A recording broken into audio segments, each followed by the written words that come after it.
உயிரே உறவே தமிழே வணக்கம். Vels trade convention centre, Vels film city, Vels theatre ஆகிய 3 பிரம்மாண்டங்களின் திறப்பு விழா எனும் வரலாற்று சிறப்பு மிக்க இந்த நிகழ்ச்சியில் நான் பங்கெடுத்து கொண்டிருக்கிறேன் என்பது எனக்கு புரிகிறது. இங்கு வந்திருக்கும் அனைவருக்கும் அது புரிந்திருக்கும் என்று நினைக்கிறேன். பாரம்பரியம் மிக்க அரசியல் குடும்பத்தில் பிறந்தவர், கண்ணியம் மிக்கவர், மாண்புமிகு தமிழ்நாடு நிதியமைச்சர் தங்கம் தென்னரசு அவர்களை. இது போக வேறு பொறுப்புகளும் அவருக்கு இருக்கிறது. இங்கே பேசி அமர்ந்த சண்முகம் ஐயா அவர்கள் இந்த அரங்கத்தில், குளிர் அரங்கத்தில் மட்டும்தான் அப்படி இருப்பார் என்று இல்லை. அவர் ரொம்ப கூல் அண்ட் கலெக்டட் மேன். அவர் இனிஷியலுக்கும் அதுக்கும் சம்பந்தம் இல்லை, இது அவருடைய குணாதிசயம். அவருடைய நட்பும் எனக்கு வெகு நாட்களாக உண்டு. அவர் ஒரு விழா எடுக்கும் பொழுது அங்கும் நான் சென்றிருக்கிறேன். அதுவும் ஒரு முக்கியமான கட்டம். தமிழகத்திற்கும் தமிழ் கல்விக்கும் அது முக்கியமான ஒரு கட்டமாக இருந்த நேரம். பல வெற்றியாளர்களை உருவாக்குகிற ப்ரீ கேஜி முதல் பிஹெச்டி வரை சுமார் 50க்கும் மேற்பட்ட கல்வி நிறுவனங்களை, குறைந்தபட்சம் ஒரு 50,000 பேர் இருக்குங்களா, அப்படி 50,000 மாணவர்கள் பயில்கிற கல்வி ஆலமரத்தை உருவாக்கி இருக்கிறார் திரு ஐசரி கணேஷ் அவர்கள். அவரை மற்றவங்களுக்கெல்லாம் நான் பாராட்டி சொல்லிட்டேன். அவரை என்னன்னு சொல்கிறது, தம்பின்னு சொல்கிறதா, அது அப்படி நண்பர்னு சொல்கிறதா, அப்படி அழைத்தா சரியாக இருக்குமா? கல்வித்துறையில் யாரை கேட்டாலும் ஐஸ்வர்யா அவர் எனக்கு தெரியுமே அப்படிம்பாங்க. கலைத்துறையில் யாரை கேட்டாலும் ஐஸ்வர்யா நண்பர் என்பார்கள். அரசியலில் கேட்டால் கட்சி வித்தியாசம் இல்லாமல் ஐசரி என் நண்பர் என்பார்கள்.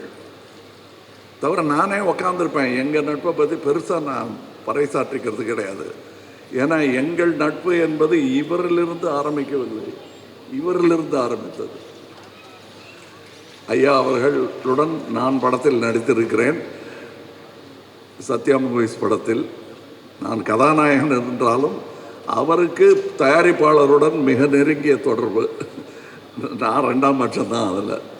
அப்போலேருந்து தெரியும் எனக்கு அவரை. அந்த எளிமை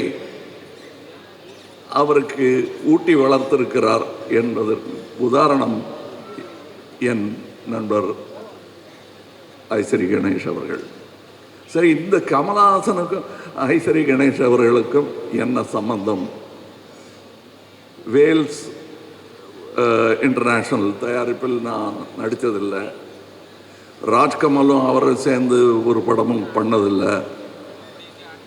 ஆனால் என்னையும் அவரையும் சேர்த்து பிணைக்கும் அந்த நட்பின் காரணம் என்ன? அந்த பிணைப்பின் பெயர் எம்ஜிஆர்.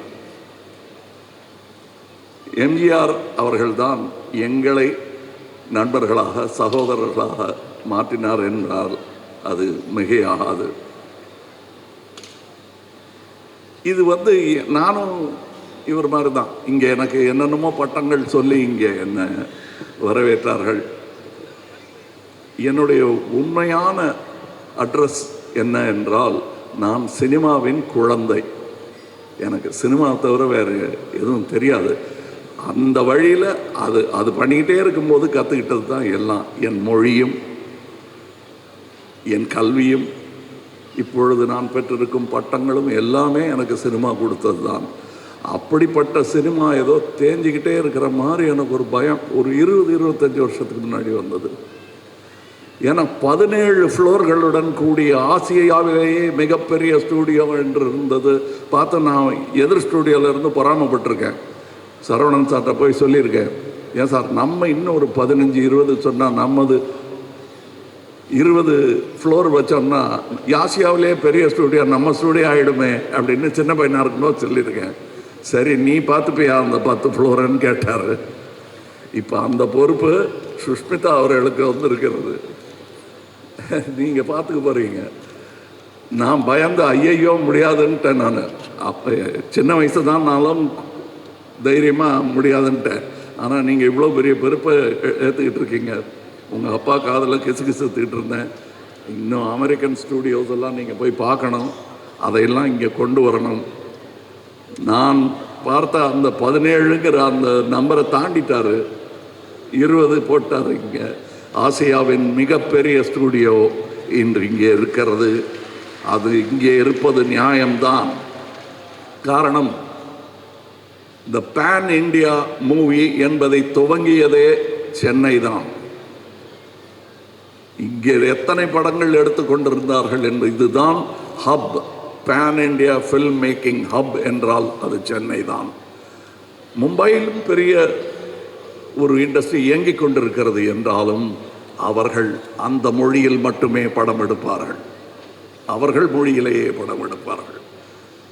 ஆனால் இங்கே ஏவிஎம் ஆகட்டும், மற்ற ஸ்டூடியோக்களாகட்டும், நிறுவனங்களாகட்டும், இயக்குநர்களாகட்டும், பல மொழிகளில் இங்கிருந்து படம் தயாரித்து அங்கு சென்று கொடி நாட்டி வந்தவர்கள்.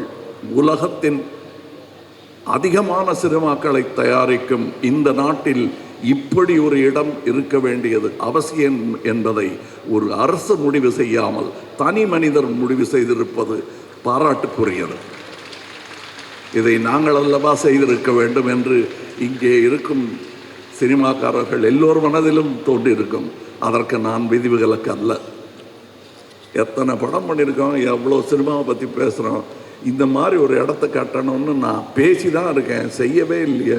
செஞ்சிட்டாரு, சரி நான் செஞ்சான்னு அவர் செஞ்சான்னு இங்கே வந்து வேலை செஞ்சுட்டு போகிறேன். இல்லை இன்னும் 2 குத்தி விளக்கு ஏற்றி வைக்க சொன்னால் வந்து ஏற்றி வச்சுட்டு போகிறேன்.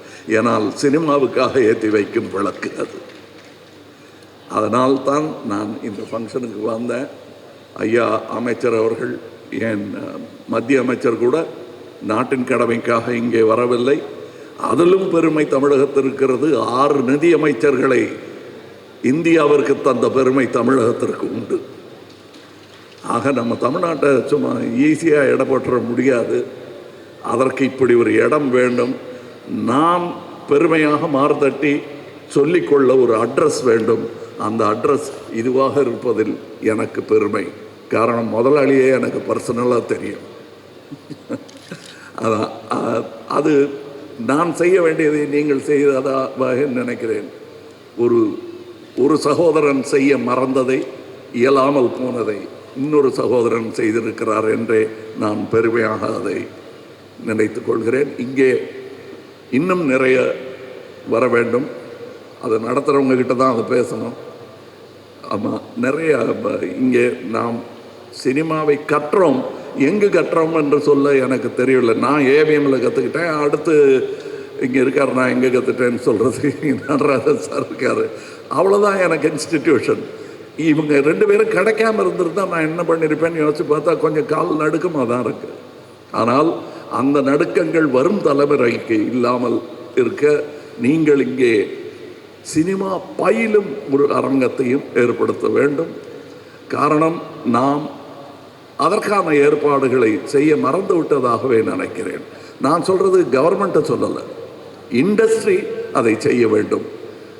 இதெல்லாம் எனக்கு இப்போ தான் தெரிஞ்சதானா? இல்லை, முன்னாடியே தெரியும். வசதி இல்லை, வசதி உள்ளவங்க அத்தனை பேர் தெரியாது எனக்கு. ரொம்ப பேர் இப்போ நிறைய பேர் தெரிய ஆரம்பிச்சிருக்கு. இவர்களெல்லாம் தமிழ் சினிமாவுக்காகவும் தமிழ் நாட்டிற்காகவும் நல்லது செய்ய வேண்டும் என்று நம்பிக்கொண்டிருப்பவர்களில் நானும் ஒருவன். அதனால் தான் இங்கே வந்திருக்கிறேன். நானும் குளிர்கால செஷனில் விட்டுட்டு தான் இங்கே வந்திருக்கேன். நான் மறுபடி போகணும். இந்த ஸ்டூடியோவுக்கு மறுபடி வருவேன் வேலை நிமித்தமாக என்று நம்புகிறேன். இன்னும் சிறப்பாக இந்த மரங்கள் கன்றுகளாக இருக்கும். இந்த மரங்களெல்லாம் உயர்ந்த மரங்களாக வளர்ந்து பார்க்க வேண்டும் என்பது என் ஆசை. வணக்கம், வாழ்த்துக்கள், ஜெயஹிந்த்.